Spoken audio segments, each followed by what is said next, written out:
দর্শক, আমি এখন আছি প্রকৃতির মাঝে। এটা একটা শাক বাগান। আমরা বাঙালিরা কিন্তু শাক খেতে অনেক পছন্দ করি। এটা অবশ্য আমার বাসারই কাছে একটা বাগান। এখানে বিভিন্ন রকমের শাক পাওয়া যায়, শাক আবাদ করা হয়। এই যে যেমন এখানে শাক কাটতেছে, এটা হচ্ছে পুঁই শাক।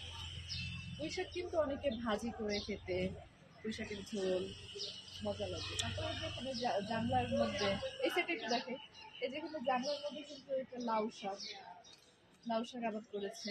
তারপরে এই যে ডাঁটা শাক, এদিকে একটু দেখে, এই যে এখানে অনেক ডাঁটা শাক আবাদ করা।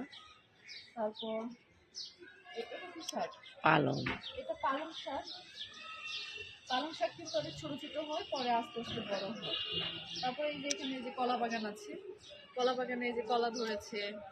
আহ বড়াই বড়াই গাছ আছে, দেখি বড়াই গাছটা। এই যে বড়াই গাছ আছে, বড়াই গাছে ছোট ছোট বড়াই ধরেছে। তারপরে আহ জালি, এই যে জালির বাগান, জালির বাগানটা একটু দেখে। জারি জাংলে। আচ্ছা, জালির জাংলা, যাই হোক, জালির জাংলা।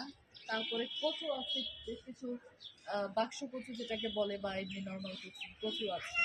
তো এই হচ্ছে একটা ছোটখাটো শাকের একটা বাগান বলা চলে।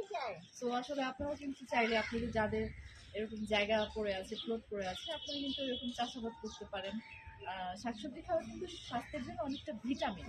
তো আসলে চাইলে নিজেরা আবাদ করে খেতে পারেন, কারণ দেখা যায় বাজারে অনেক রকমের শাকসবজি পাওয়া যায়। এখন কোনটাতে কোন মেডিসিন দেওয়া হচ্ছে, ফরমালিন মুক্ত তো কোনো কিছু পাওয়া যায় না। তারপর চেষ্টা করবেন, যাদের নিজস্ব জায়গা আছে, জমিন আছে, তারা এই যে এরকম আবাদ করে যদি খান, অনেক মজা লাগবে। এখন জায়গাটা দেখে আমরা সামনে আসি।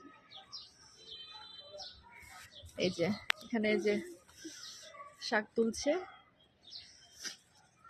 এই শাকগুলো আমি নিয়ে যাব।